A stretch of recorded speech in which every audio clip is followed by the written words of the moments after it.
एका बाजूला खरं बघायला गेलं तर आपण बघता गेले 3-4 वर्ष झालं निसर्गाचा असमतोलपणा आणि त्या दृष्टिकोनातून कोल्हापूर शहर असेल किंवा महाराष्ट्रामध्ये सगळीकडे जो पाऊस आहे हा बेसिक बघायला गेलं तर 14 मे पासून तर 15 ऑक्टोबरपर्यंत जवळजवळ हा पाऊस झाला.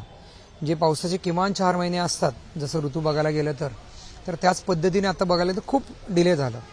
आणि थोडंसं याच्यामध्ये काम करत असताना सर्वसामान्याच्या माणसांच्या ज्या व्यथा आहेत त्या बघितल्यानंतर मी असो, माझा उद्योग समूह असो किंवा लोकसहभाग यातूनच आपण कोल्हापूर शहरातले हे रस्ते करण्याचं काम चालू आहे.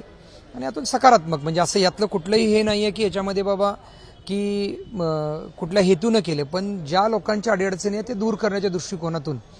कारण एका बाजूला ही कोल्हापूर म्हटलं की श्रीमंत छत्रपती शाहू महाराजांची जन्मभूमी आणि आपला राजा यांचा एक आदर्श घेऊन मी स्वतः ठरवलं आणि माझ्याबरोबर असणारे माझे सर्व सहकारी मिळून आम्ही कोल्हापूर हे खड्डेमुक्त करण्याच्या दृष्टिकोनातून पाऊल उचललं. आणि हा एकाच विषयावर आम्ही न थांबता बऱ्याच वेगवेगळ्या विषयावरती पण आम्ही पुढे काम करतोय आणि करत राहणार आहे. त्यातूनच ही सुरुवात आहे. आणि लोकसहभाग घेऊन यामध्ये प्रशासनाला मदत करणं, प्रशासन आणि लोकप्रतिनिधी, लोकसहभाग अशी तिन्ही लोक एकत्र येऊन आम्ही काम करण्याचा आमचा हा प्रयत्न आहे. त्यातूनच आपण ही कामं चालू केलेली आहेत. तर मला असं वाटतं की याच्यामध्ये सर्वसामान्य माणसाला नक्कीच याच्यामध्ये आनंद होतो आणि कोल्हापूर खरोखरच एका वेगळ्या दिशेने वाटचाल करत चाललेलं आहे पुढे. एबीपी माझा, उघडा डोळे बघा नीट.